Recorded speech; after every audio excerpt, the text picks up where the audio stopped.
Yeah. There you go. Yeah. Our guest today is Carl POTTS, who's been a longtime editor at Marvel. He was the creator of Alien Legion and many other outstanding titles. In fact, Carl created the Epic imprint, which held sway at Marvel in the 80s, where creators were invited to submit their own creator-owned books to the title. And a number of creators responded with some of their best work. Unfortunately, Marvel no longer welcomes creator-owned books. But Carl's tenure was marked by outstanding storytelling. I remember when he asked me to write The Punisher, he said, the one thing I require is that your stories make sense and that they be grounded in the real world. Carl was also a very talented illustrator who has illustrated several graphic novels, including the one about the dragon. What's that called, Carl? Last of the Dragons. The Last of the Dragons. And since leaving Marvel, Carl has joined the world of academe, and I believe he's teaching. Where are you teaching, and what are you teaching? I teach at several schools. Most of my work is at the School of Visual Arts in New York. I teach both in person and online for them. And I also teach online for Academy of Art University, which is based out on the West Coast. And occasionally I'll do classes at Pace University, Manhattanville College. And I sometimes get asked to give my presentation on sequential visual storytelling at a variety of colleges and companies, including Google New York. I'm actually gave it at MIT, which was very strange. Princeton University, Syracuse. It's strange. When I was in high school, all of my schooling years and through college, saying you were in college was pretty much academic and social suicide. Now, I get asked to speak at MIT and Princeton. It's very strange. Yeah. Do you live in New York? I live north of New York City, yeah. By the way, I need to correct one thing. I did not create the epic line. Archie Goodwin was the guy who started that line. And when Archie left Marvel to go back to DC, I was asked to fill his shoes, which was impossible. But I decided to take it on because I thought there was a good chance that Marvel would just shut the line down unless somebody championed it and took it over. So, well, all us creators who contributed, thank you. Of course, Archie was one of the great editors in comic book, and one of the reasons he was a great editor was because he was a writer first, and he understood the business, and he understood the mechanics of storytelling, as do you. Well, thank you. I hope I know, at least a small percentage as well as Archie did. Archie was like, for those who, weren't around long enough to know Archie and his work, he was probably the most universally admired and liked writer, editor in the business for decades. And universally, I don't know anybody who's ever had a bad word to say about Archie. Either on the creative side or the editorial side or the personal side. I recall you telling me one time that you guys would have games of touch football with Archie. I didn't partake in those, but Archie was an incredible practical joker. There was a period there where, Archie and some of the other editor-writers who would often work late at night on the freelance work at home would come in at, let's say, not normal office hours. And some of the people upstairs at Marvel in the administrative area wanted to enforce more normal office hours. And I think you had to be in by 9:30 or something like that, or get penalized somehow. I don't know what. So that was the stick. The carrot was as if you came in before 9:30, there would be free bagels and cream cheese and all that stuff there. So, and everybody knew Archie, often didn't come in until 10 or so. The first day that was going to happen, I guess it was a Monday morning, they set up the whole bagel thing right outside of his office. And everybody's hoping, Archie's not going to be late and get in trouble. And we're there, putting butter, cream cheese on our bagels and watching the clock. And it goes past 9:30. I think we're sitting there, oh shit, he's going to get in trouble.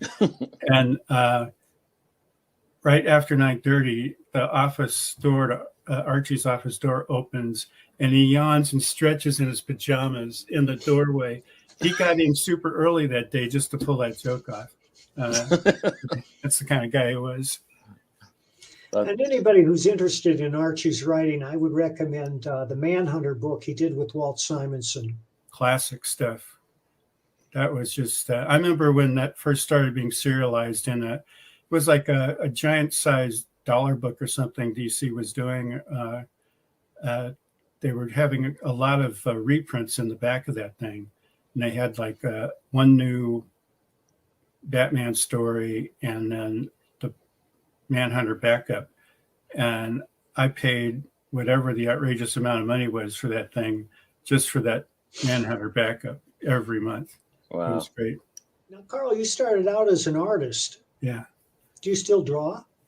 Yeah, but I don't draw a lot of finished work anymore. There's just no time. Most of what I'm doing is demonstrating for students or doing overlays on their work or do roughs here and there. The last bit of work I did artwork-wise that was published by a major company was probably a year and a half, 2 years ago now, maybe. Yeah, the pandemic time thing has me all screwed up. But I did that when Marvel did Marvel Comics 1000 and then 1001. They had a bunch of people do one page that had worked at Marvel.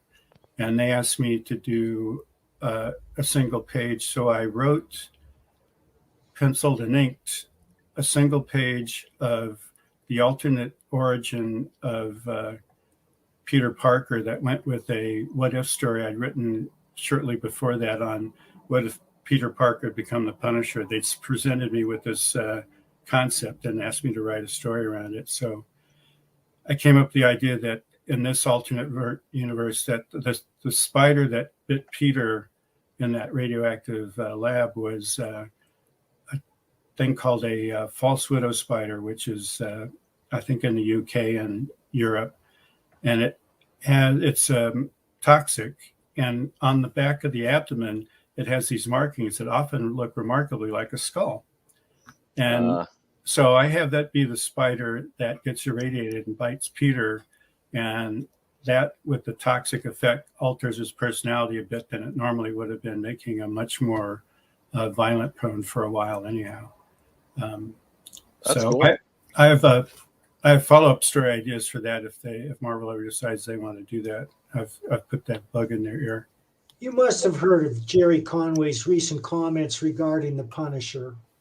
I haven't read them, so I don't know for sure. But I know there's been a controversy about the character's popularity in certain ways and all that. And I actually agree with some of the problems. I do not think the police should be using the Punisher icon. The last thing I want my police to identify with is with a violent vigilante. The police are supposed to be part of the balance of power, enforcing, not to be judge, jury, and executioner. And the last thing I want to see is my police cars driving around with a skull emblem on it. I'm also, even though it's probably not quite as bad of an objection, I don't think the military should be using it. That skull emblem, strictly related to the military, its biggest connection would be with the SS, and I don't want our soldiers being associated with the SS. And, a big part of what helped win the peace in World War II was GIs being generous with the locals, with their, handing out Hershey bars and Spam and all that. And, the idea of some GI trying to be nice and hand out to kids, wearing a skull, it irks me. I don't know if we ever talked about it this detailed on Mike, but my take on the character was that he was an obsessed individual who his family had been rubbed out by the mob, and he felt extreme guilt for not having protected his family. So he had this sort of death wish, and he took on not just the people who were immediately responsible for his family's death, but he kept taking on more violent criminals. And he took no satisfaction in it. He never like kicked back with a beer after a mission accomplished and, felt accomplished or anything like that. It was just on to the next one, on to the next one. And at some point, he'd be killed or maimed and be rewarded for what he should have been rewarded with for failing to protect his family.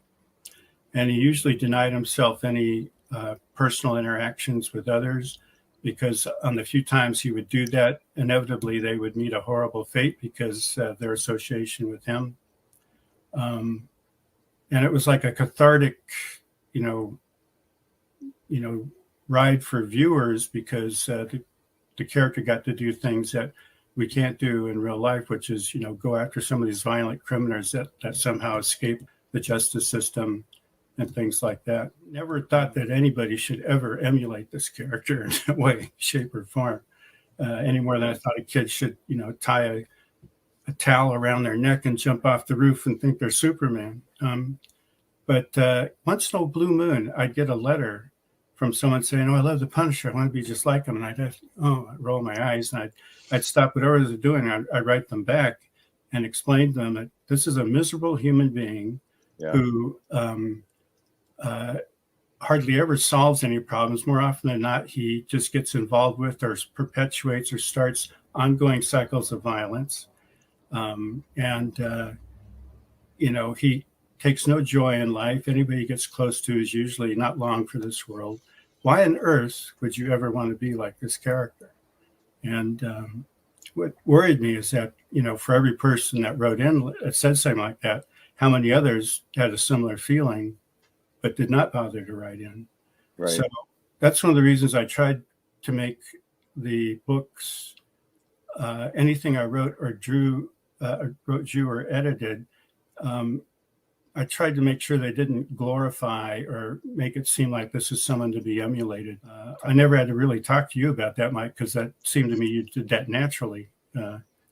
Was that your conscious point of view, or just you had something else going on? Or well, I viewed the Punisher as a guilt-ridden Catholic, and I felt that he was constantly had this internal struggle between what he was doing and the faith that he wanted to observe, which is why he went to confession all the time. You're the one who established he had once studied for the priesthood. Have you seen the Netflix series? Yeah. What do you think of that? I like the actor. I forget his name. Bernthal? Jon Bernthal. Yeah.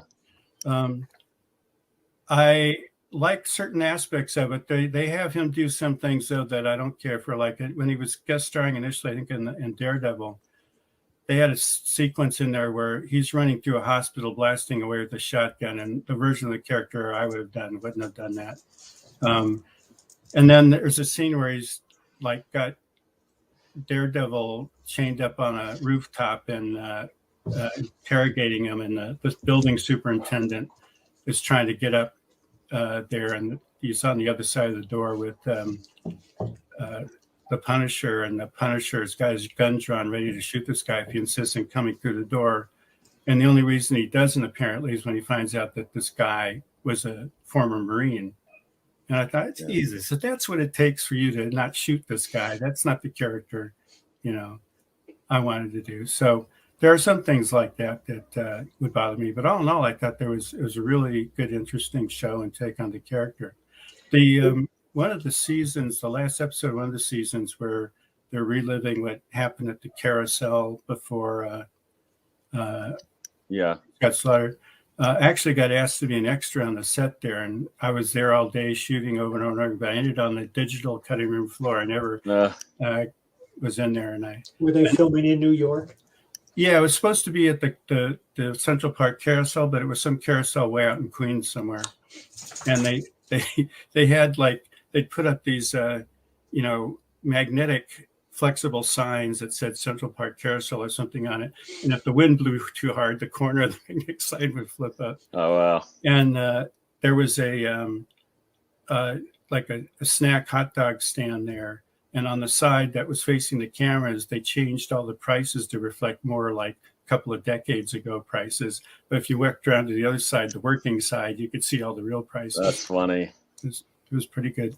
I do think that the Netflix show was probably the best depiction of the Punisher on film, and that the 3 movies that they made were all misfires for one reason or another. And it stymied me because it seems to me the Punisher is a very easy character to get right.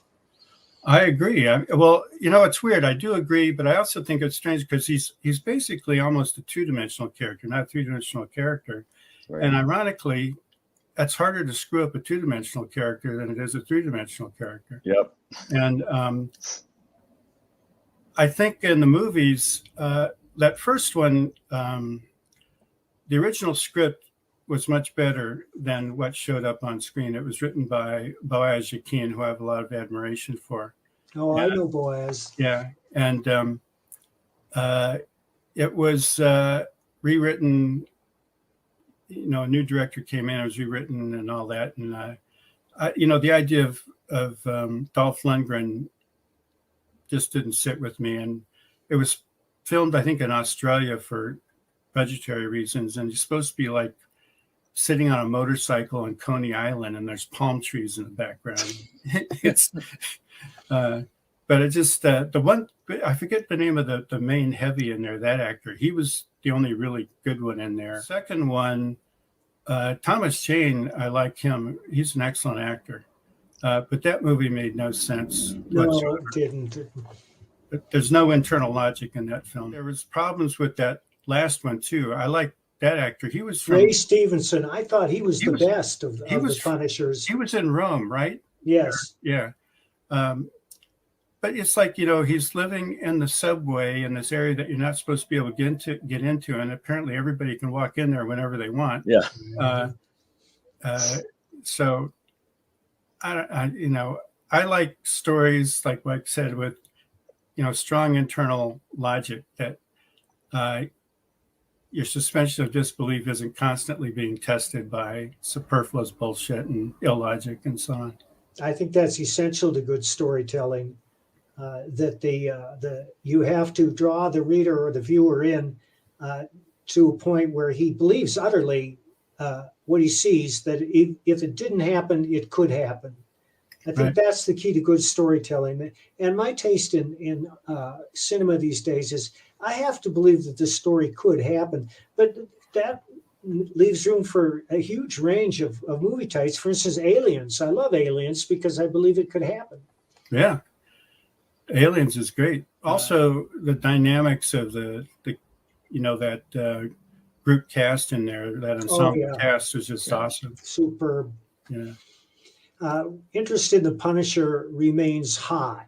I don't know if you're aware of this, but there are at least 3 Punisher groups on Facebook, and they're all active every day. I don't know if you ever check them out, but they're crazy for anything Punisher, and they're all weighing the latest issue that came out by Jason Aaron.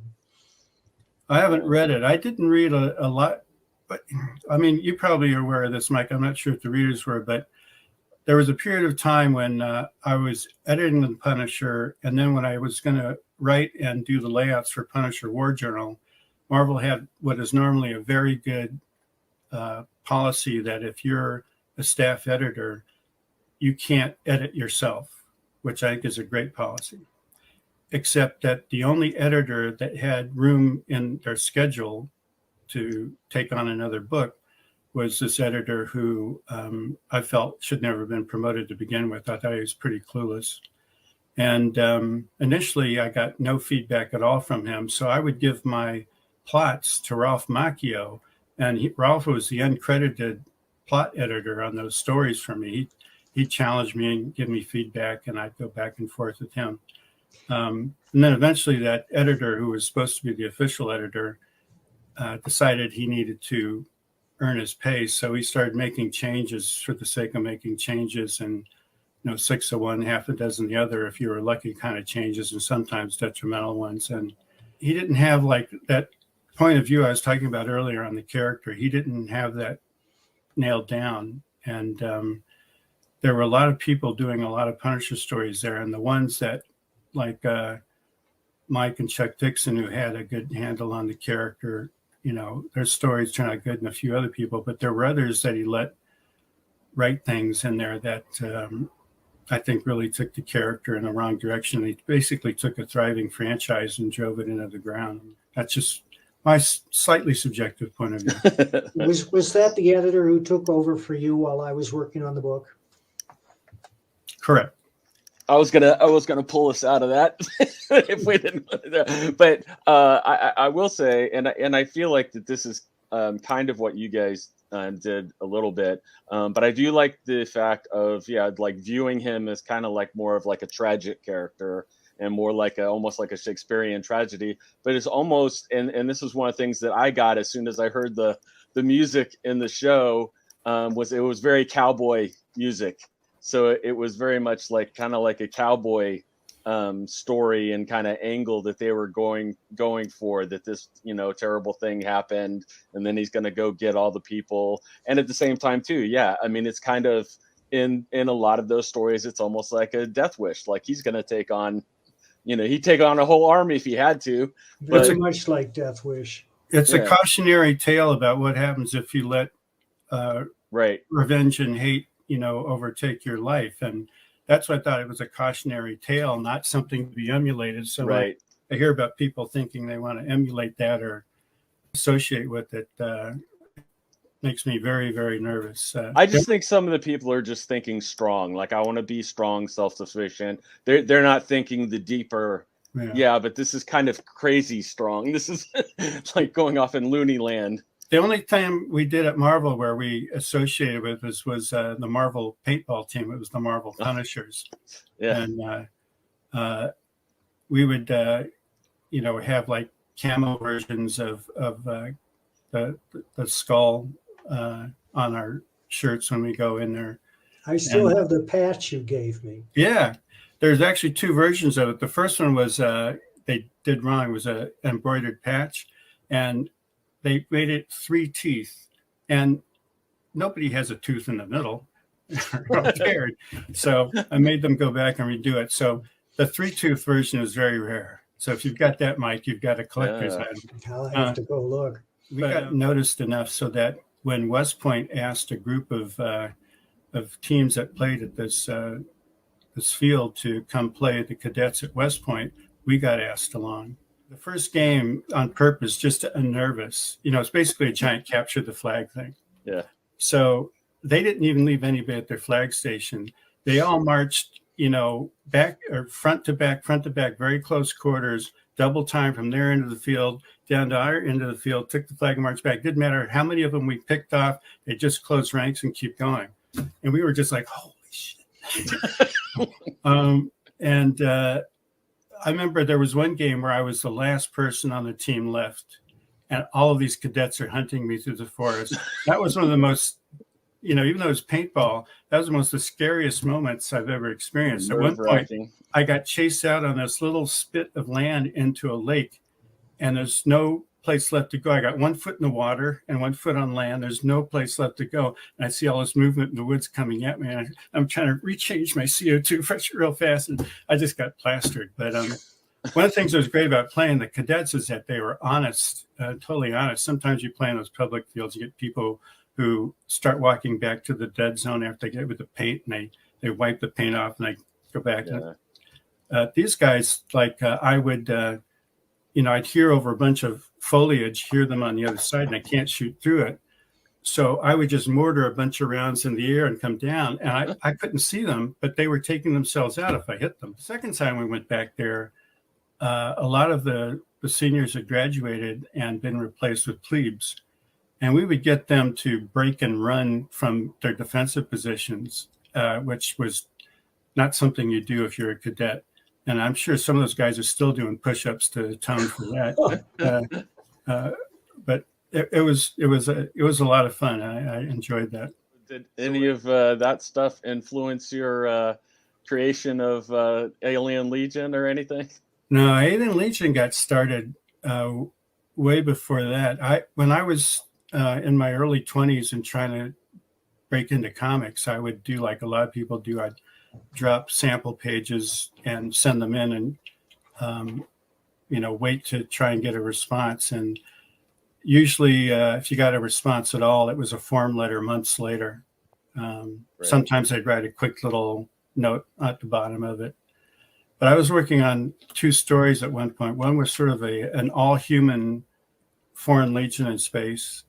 And another different story was about a couple of aliens that were having a battle, and one of them had this serpentine lower body.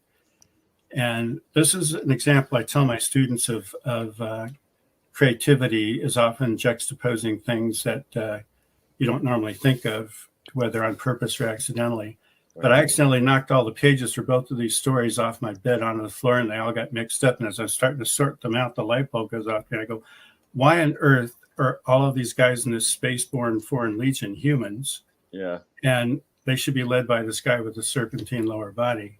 So that was always knocking around in the back of my head for a long time. I never had time to really do a whole lot with it until I got to Marvel. And even then, I was so busy editing and drawing other things that I ended up teaming up with Alan Zalnitz and Frank Sirocco to bring out that initial series. That's it. I've got Oh, nice. a Saragar enamel pen. Oh, cool. There, I'm gonna get some more made. If you see me at a convention, come up. I'll give you one. If it does work out, that would be for a movie and not a TV show. I think it would work great as a TV show, personally. But... Yeah, it was actually one of the things we did a while ago is we pitched it at one of the major cable companies a while back as a series. I mean, it was built as a series, right? So it could go either way. I think it's like, again, I'm just slightly subjective on the subject, but I think it's one of those things that the universe is so big that, and there's so many characters that you could, have any kind of spin-offs and things going on. Oh, yeah. I did want to ask about this because I swear you guys, they have the best names of the characters in Alien Legion. Were you the one that came up with that, or was that Alan, or a mixture of people? It was a mixture, yeah. And then Chuck also created a number of characters too as he came on. Yeah. But which names stick out to you? Do you recall? Oh, it just obviously. Let's see. I mean, Jugger does, but like even like Miko, it's like that's perfect for his it fits his character in Saragar, and I just remember like every time that there would be like a new character or a new name or whatever, I'm like, where did they come up with these names? Like these names are perfect, and they're not like, because a lot of times it will sound like, oh well, that could be in Star Trek or Star Wars or something, but it's like, man, these sound like these characters. Like this is, I don't know. I was impressed. Miko, I can't remember. I think that might have been Alan Zalnitz, but another kind of Hollywood side story. There was when it was optioned at Dimension many years ago, they hired a really good writer to write it, but this person had written a bunch of stuff that wasn't science fiction, and I thought he didn't handle science fiction well. Right. But he took the name Miko and made it this really badass person. I'm going, that's the word meek is built into the name. Yeah, that's not his character at all. He also, created a group of bad guys called the Horde, which had 4 people in it. I've never heard of a Horde with 4 people. Yeah. There's a lot of people that are really good writers out there. When you ask them to do science fiction or something fantastic in the fantastic area, they have trouble creating a believable world and making sure they know all the who, what, where, when, why, and how answers to all of the fantastic elements, which I think the writers need to know, even if they don't tell everything to the reader. That confidence that just comes across that they've got their world together just makes the reader feel confident in what they're reading. Yeah, no, I know exactly what you're talking about, because it's like they have stereotypes in their head, and when they switch to a different genre like that, they start writing towards these like almost like B-movie stereotypes of it's like, no, you have to treat it like it's real. And it's like you don't do that and write corny just because you're not into it. Right. Carl, what would you say are the first principles you present to your students who come in and say, well, I want to write a story. What's important? What do I do? What do I have to know? There's a couple things. First off, I tell them, every writer has to do what works best for them, but often they have to be careful because often what people think works best for them is the easy route, and that's often not the best route. I tell them that there's all different types of narratives, but the classic story arc is the one that is most universally resonates with people, has been since at least the days of, the ancient Greeks. And basically that boils down to having one or more protagonists that have some sort of missing piece or problem, that there's a catalyst incident that propels them into an escalating series of events that eventually lead to a climax where either have learned to fulfill their missing piece or learn something or have an experience where that enables them to either succeed if you want it to be a so-called happy ending, or fail if it's a tragic ending, or have an ironic mixed ending. But that basic arc is at the heart of countless stories. You can do other types of things. You can mood pieces, character sketches, and so on. But if you want to affect the widest possible audience, it should have that classic arc, I think, generally. So you feel that the protagonist must change during the course of the story? Or if you're doing a serial like we often do in comics, the illusion of change. Or you reinforce, you test them, and it just reinforces that, yeah, they've got it together in this aspect. You can't have Peter Parker just get wham-whammed, every other issue by some major change. You have to test his dedication to being responsible after all that guilt he had for failing to stop the robber that killed his uncle and so on. Unless you're just trying to do some sort of mood piece or character sketch, which is viable. There's lots of good ones out there. But I think you need to really test your characters and put them through some sort of art. See, I thought I had this down for a long time, and then I wrote this really long graphic novel script based on a couple of screenplays I wrote. It's one Bill Reinhold had been working on a graphic novel for eons now. I don't know if it's going to come out before I die. And it's based somewhat on my mother's family's history during World War II in the Philippines. One part of it deals with a 1st Cavalry Division soldier and the arc he kind of goes through. And I gave it to the editor to read, and I was all proud and happy. I'd been working on this thing for a long time. And he calls me up and he says, I don't really think you push this character enough. He doesn't really go through hell and back. He's just kind of like, he gets his fingers singed. He doesn't really, has to go into the pit with all kind of good. And I was initially kind of a bit righteously indignant. And I go, of course he is. I know what I'm doing. And I sit there and thought about it and go, it is. I like this guy so much. I didn't want to put him through hell. So I went back and I forced myself, and it made it much better story, I think, anyway. But that doesn't mean you can't write a perfectly entertaining and nice story where, your main character, in a way, is sort of a catalyst for other people's arcs. Like, for a long time, I edited the Hulk. You can't really do a hell of an arc with the Hulk, especially when he's the dumb Hulk. Right.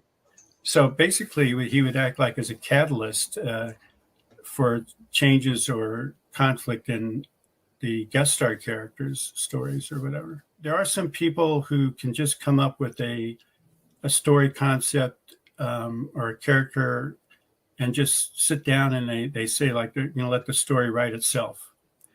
And there are a few people that can actually pull that off, and they'll have a satisfying, entertaining story.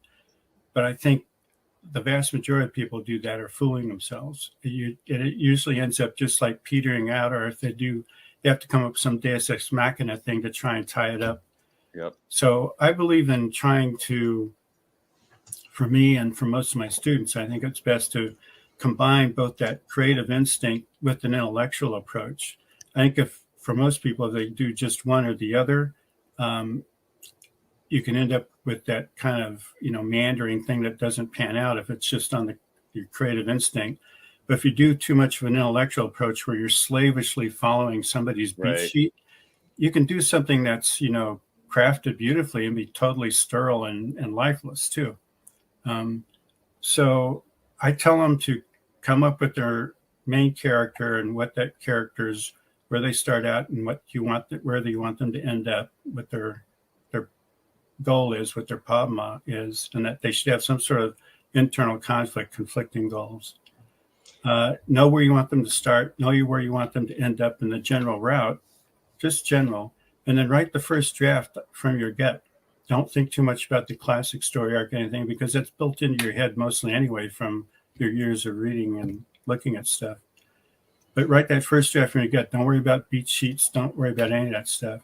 And then go back and compare what you wrote to a classic story arc, whether it's the writer's journey model or the Save the Cat thing or whatever is popular at the moment, and see where your story diverges and ask yourself as honestly as possible, would my story be better if I did make it adhere more tightly to a classic story arc, or did I come up with something new and different that really works for this particular story? For me anyway, more often than not, I have to say, Jesus, it would be better if I made it adhere more to the classic story arc. But once in a while, that's not the case. And the only way you'll come across that is if you're not slavish to a beat sheet or an arc in that first draft. You got to be able to write it, from your gut and explore things. An example I use is like, say the character is going to be me. I know me. I'm originally from the San Francisco Bay Area. I decide I'm sick of New York. I'm going to drive across the country and go back to the Bay Area. So I know me. I know my goal. I know where I'm going to go, and I'm going to plan to take Highway 80. It goes right across the country, across the Bay Bridge in San Francisco, right? So I write the first draft, and so it'd be like driving, and I, stop somewhere and meet somebody that I wasn't planning on it and have interaction or an adventure there. I see a sign for, a museum of the world's biggest ball of yarn or whatever the hell it is, and go there and as I'm going near Chicago, I hear on the radio that my favorite all-time band is going to reform for one night only in 4 days. So I end up hanging around Chicago for 4 days and having adventures I didn't plan on. But eventually I keep going back to Highway 80 and going, towards the west. And somewhere along the way, someone says something to me that makes me realize that all the things I like about San Francisco, I like the weather there. Unlike Mark Twain, I like the weather there. I like, the music scene. I like the culture. I love Golden Gate Park. It makes Central Park look like a desert. And I like the fishing. I've got relatives and friends out there. So I'm going to move back there. But as I'm driving across the country, someone makes me remember that I hate those goddamn hills. They drive me nuts. The stop sign is right before the apex. And if you're driving a stick shift, oh my God. And I hate walking them and all that. So all the things I like are further down the coast without those hills in the Carmel, Monterey area and all that. So I end up moving down there. But the only reason I moved down there is because my original target was San Francisco. So everything happens in context to get me to where I'm going. If I just got in my car and started meandering across the country towards the west, I might have an interesting incident or two, but I'd just be meandering around. It wouldn't hold together, and it would probably just fizzle out at some point. So that's why I think it's best to combine that creative instinct with that intellectual approach, at least for most people. But there are always, outliers that can pull things off that I can't comprehend on both the art and the writing side. You guys familiar with the Korean artist Kim Jung-gi? I am a little bit. He's the guy that just starts drawing and never lifts his thing from the. Yeah, I've seen him work. He must be a mutant. I mean, I can't comprehend how he does that, because I thought at first when I saw the videos that he must have blue pencil on the wall that the camera isn't picking up. But I saw him do it live. And there was nothing up there. There's this giant wall, and he'll go over here and do a little bit over here and a little bit up there, a little bit down. And eventually it all comes together in this amazing fisheye perspective that I'm just flabbergasted at. I can't even comprehend pulling that off. So the same thing with writing. There sometimes people can do things in writing, but I think they're pretty rare. So I think that method I just outlined to you probably works the best for most of my students. For a long time, I would just sit down and wing it. And that's how I wrote comics for 20 years. As you knew, I would sit down and I'd draw the page out on a legal pad, start with the first panel. And I'd think, well, how do I begin this? How do I grab the reader's attention? And then when I had that first panel settled, I'd look at the second panel and ask myself, well, what happens next? What's logical? What continues the story? And it was a very important lesson. And I would encourage anybody who wants to get into comics to try that, because it forces you to think about what happens next. And that's the essential question in all fiction, because the reader has to care about what happens next before he turns the page. And I would just wing it. And I had that classic structure in my head that a story is a dynamic narrative with the beginning, a middle, and an end. And it's like a good pop song in that it's got the tonic, and then it's got the bridge, and then it's got the hook. In other words, the story proceeds like this. Because if the story proceeds like this, it's boring. The reader's not going to be interested. Right. But for the last 20 years, I've become a firm believer in outlines. And now I outline everything, whether it's a novel or a comic book run. But no matter how detailed the outline or how much I love it, invariably I find that when writing the book, those diversions pop up and you veer away from the outline, and it always makes for a better story. Do you still do thumbnails for everything? No, I don't. I draw when I have to, when somebody doesn't understand something, like when I'm working with a foreign artist. But otherwise, it's just script style, and I have very terse descriptions in my scripts.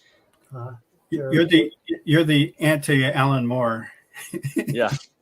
You could say that. I'll never forget, I was at Steve Rude's house one day, and he was illustrating a story. I want to make sure I get this right. I don't want to finger the wrong guy. The writer was one of those great artists who did Camelot 2000. Boland, yeah. I don't think it was Brian Boland. I think it was that other guy with the black hair.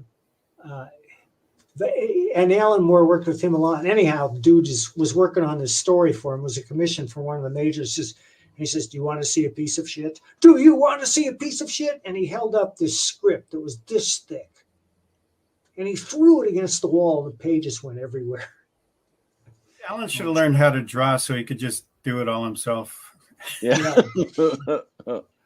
Yeah, there's, and I've seen scripts because a lot of people will, I try not to do this, but I've seen scripts where they put a lot of like links in the script where people can click to follow for references for art.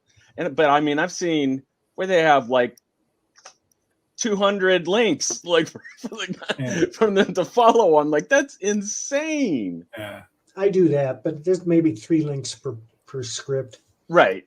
It's all for technical stuff, a vehicle or a weapon. When Mike and I worked together, there were no such thing as links. Right. Right. Yeah.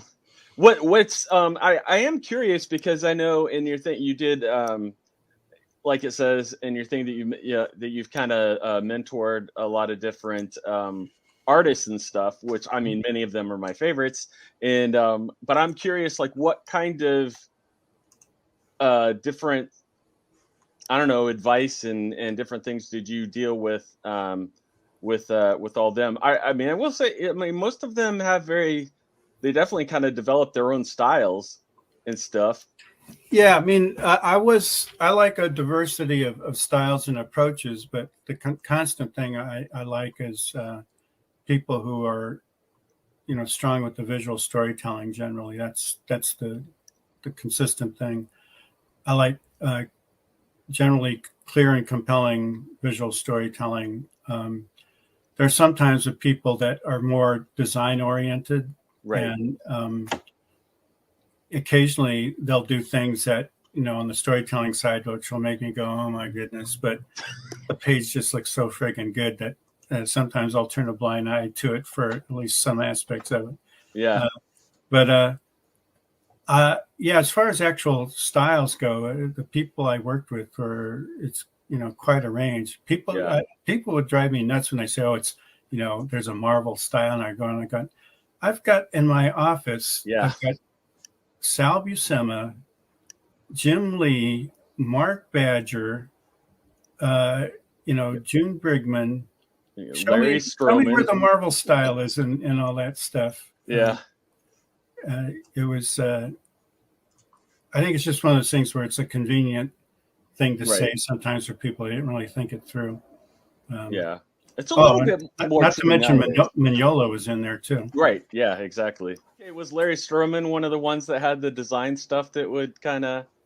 Once in a while, Larry's design stuff. I mean, I love Larry's stuff, so do but he's I. very design oriented. Yeah, once in a while, the design stuff would overwhelm the clarity of the storytelling, but it was just so friggin' beautiful. Oh, He was so into it that, I just sit there and look at the pages and drool. They look great. Yeah. One of the things that I ended up doing kind of accidentally was sort of evolving a professional baseball sort of way of dealing with all the new talent. I had my professionals working on the monthly titles. My AAA people were those that I was either giving them like short jobs or fill-in issues or things like that, waiting for their shot at the big time.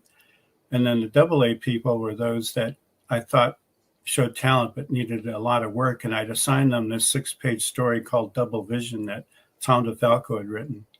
That was very difficult to fit into the 6 pages. It was very condensed storytelling. You had to really know what you were doing. I still use aspects of that story when I'm working with my students, that just trying to fit all the different pieces of visual storytelling into a condensed amount of space. That's one of the big things I go over with my students, because I'll give them an exercise where I'll give them a short paragraph for an establishing scene. And I'll say, tell this as clearly as possible in the fewest panels possible. And they'll freak out because they got to put all this information in there. And they'll start breaking down each bit of information into its own panel, or maybe they'll combine a couple things in there.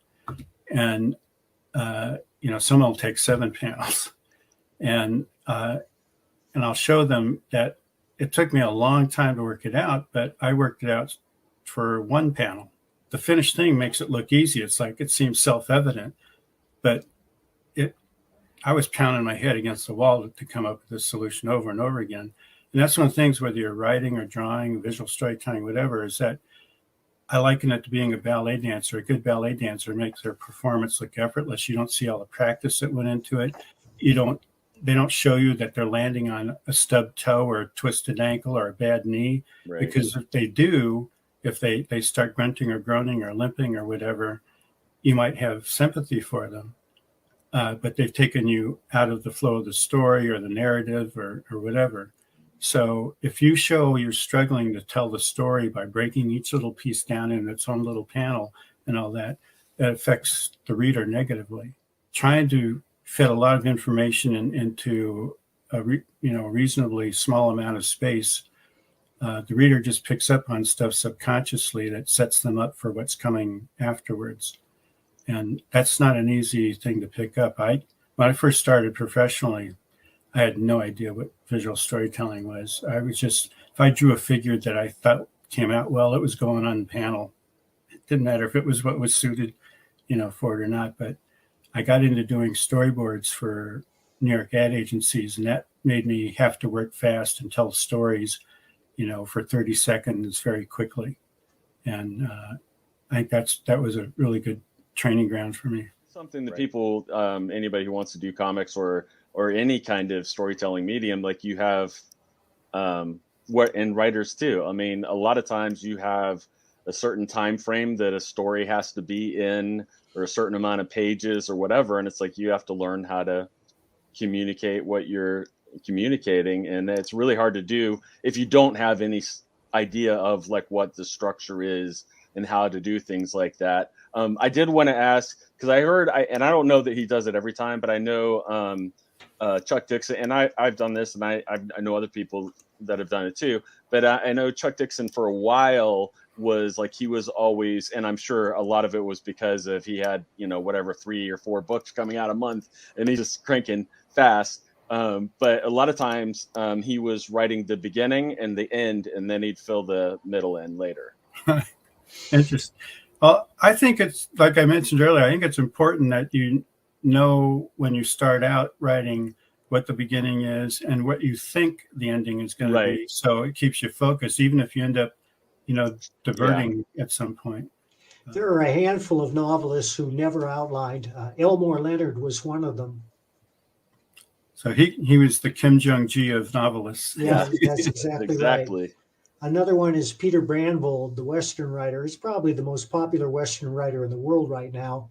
But Peter has an advantage in that each story has the same template, in that it's always a revenge story. And his protagonist comes across an injustice, or an injustice is done to him in the early part, and then the rest of the story is getting even. Yeah. And that's what Western fans like. Yeah, that's something else that I talk to my students about is genre expectations. Like if you're doing a detective novel or something, there's certain things that have to be in there. And as Robert McKee puts it, you have to give them what they expect, but not the way they expect it in order for it to work. Every Western ends with a showdown in a dusty street between the main protagonist and antagonist. It's hard. I can't even name a Western where that doesn't happen. Sometimes there's slight variations, like The Good, Bad, and the Ugly. It's a three-way showdown in a cemetery, right? So not that much difference. But so if you don't do that, the Western fan is going to be pretty unhappy. So your job is to give them what they expect, but not the way they expect it. One of the things I show my students is I show them the climactic scenes for Yojimbo, and then I show them how they got ripped off for A Fistful of Dollars, and how even when you're ripping off someone else's story, if you give it to the audience in a way they don't expect, it's entertaining and it'll work. Which reminds me of the old axiom: there are only 7 plots in the world that are done over and over again. And I must also point out that Yojimbo was based on Dashiell Hammett's Red Harvest. For real? Yeah. Wow. What year was that written? Oh, it was in the 30s. Wow. Now, you should read it. It's a terrific book. Huh. Same plot. Yeah. An outsider comes into a town with 2 warring clans, and he plays one against the other to get what he wants. But they don't always work out when they do. There was that one with Bruce Willis about down in Texas and Mexico or something like that. Last Man Standing. That's right. Yeah. You think you'd have all the ingredients there for it, the setting and Bruce Willis. You should have all the ingredients for a memorable film. But this movie is a gangster remake of Clint Eastwood's A Fistful of Dollars, which is a Western remake of Yojimbo, which is a samurai adaptation of Dashiell Hammett's Red Harvest. You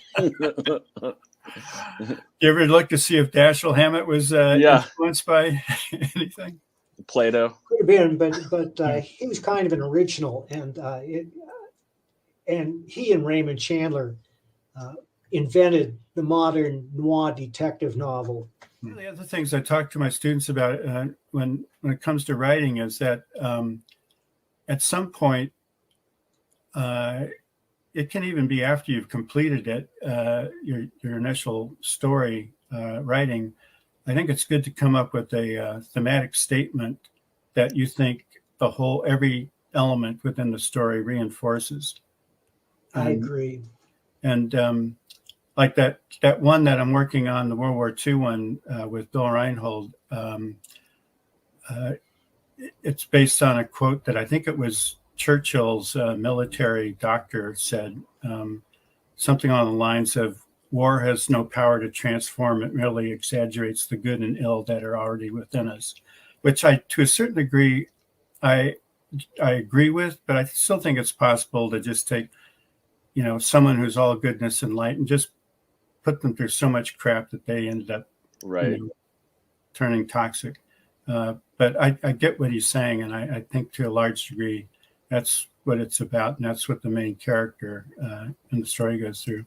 With Alien Legion, it's more along the lines of I'm a big World War II history buff and movie buff, and a lot of family history on both sides of the family there. And so that helped inspire me with Alien Legion, because you had the Western allies. If we conveniently forget we were allied with Stalin, you had the more democratic, diverse Western allies that, despite their problems, were much more diverse than the xenophobic, fascistic Axis powers. And the Axis powers, Germany had this professional army that they'd been building up for a long time, and Japan had this long military tradition and thought they, were superior, and Mussolini was just trying to tag along, I guess. But they couldn't believe that, an army of citizen soldiers that were made up of all these people, families that had families immigrated not that many generations ago to the U.S., could be molded into an army that could take on these professionals. And, you got units with, a farmer from Texas, and a mechanic from Brooklyn, and a teacher from Philadelphia, and all these guys ended up the crap out of these people. So the basic Alien Legion thematic statement is something along the lines of a diverse, democratic society, despite all the problems that it has, is ultimately stronger than a xenophobic, fascistic society. That's what I think a lot of World War II was about. Again, there's lots of imperfections on the Allied side there. Right. Ultimately, I think that's what it comes down to. So Alien Legion, I amped that up by having the most diverse ranks you can have possible, of different cultures and species and all that. Having often where, they don't get along, but they ultimately, that diversity is a strength against the more xenophobic alien foes like the Harkonnens and so on. Right. Yeah. Yeah. Thank you, Carl. Yeah. Is there specific places you'd like people to follow you online, or where they can even see some of your lectures or whatever? I mean, I'm on Facebook, but I'm starting. At some point, I've got to separate my personal profile from my general public profile, because they're all mixed up now, and it just gets nuts. And there is also, I know it's been a while since it's been updated, but I know you do have alienlegion.com for anyone who does want to see more about that. And well, thank you very much for being on. We will let you go and go lecture or whatever else you're today it's house repairs. Oh, fun. Those are great. Have fun.